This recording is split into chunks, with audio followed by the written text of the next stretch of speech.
Chapter 8. English class passed without incident. Miss Plimsoll distributed words for her pupils to take home. The more words you know, she explained, as always, the more exactly you can think. There were some difficult new words, John noticed. Indigestion, acidity, unhealthiness, moderation, digestibility. As Miss Plimsoll explained the meaning of each one, it seemed to John as though they all had a special bearing on his present uncomfortable condition. At last the bell rang. "Very well, class," Miss Plimsoll said. "Time for outside activities. Good afternoon." "Good afternoon, Miss Plimsoll." Miss Plimsoll gave the signal for dismissal, and the pupils in the front row filed out, followed by those in the second row, including John and Susan. Susan played a violin in the school orchestra, and usually she and John went to the rehearsals in the auditorium together. This time Susan hurried on ahead of him. John followed very slowly. The members of the orchestra were sitting at their music stands on the auditorium stage when John, carrying his dark blue trumpet case, got to his chair in the brass section. Mrs. Quaver had already begun to explain a difficult passage to the girl who played the flute. "Just after Jay sings, 'Nestlings chirp and flee,'" she was saying, "you come in with your trill. Do you see the place on your score? Good." "Ah, John," Mrs. Quaver exclaimed, seeing him in his place, "I'm glad you're not absent. As I have just told the others this afternoon, we're having the first joint rehearsal of my arrangement of A Boy's Song by James Hogg.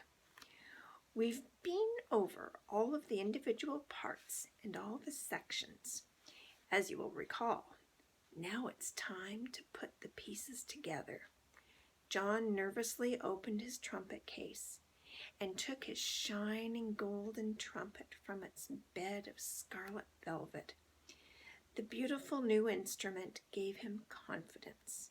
He worked the valves nimbly with his fingers and looked up at Mrs. Quaver again. "Now, John," she said, "tell me when your little solo begins." "Right after the end of the second verse," John promptly replied. He had practiced his part every evening in the basement at home for the last 2 weeks. He knew every note perfectly. After the line, "That's the way for Billy and me." "Good," Mrs. Quaver said. "And don't forget what I told you, John. This is a happy song.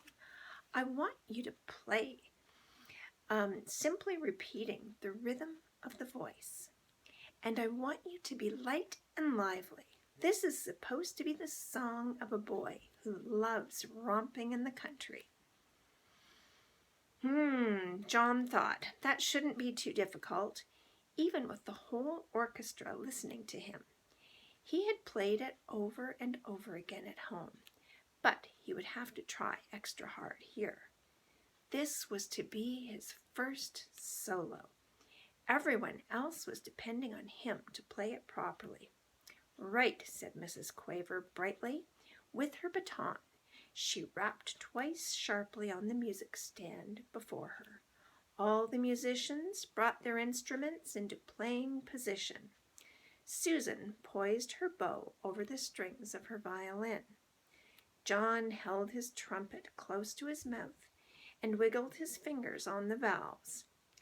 Mrs. Quaver's baton moved from side to side, then up and down. The cymbals clashed and the drums thumped. The pianist brought his fingers down on the ivory keys of the piano. The violinists and cellists made their weeing and whumping sounds. All were in perfect unison. The rehearsal had begun. After the introduction, one of the older boys began to sing. After the last line of the first verse, John's fellow trumpeter echoed the rhythm of the singer's voice. Mrs. Quaver smiled approvingly at the successful performance and, with her baton, gave the singer the signal to begin the second verse. John swallowed with an effort and put the mouthpiece of his trumpet to his lips for his solo. The mouthpiece instantly changed to chocolate.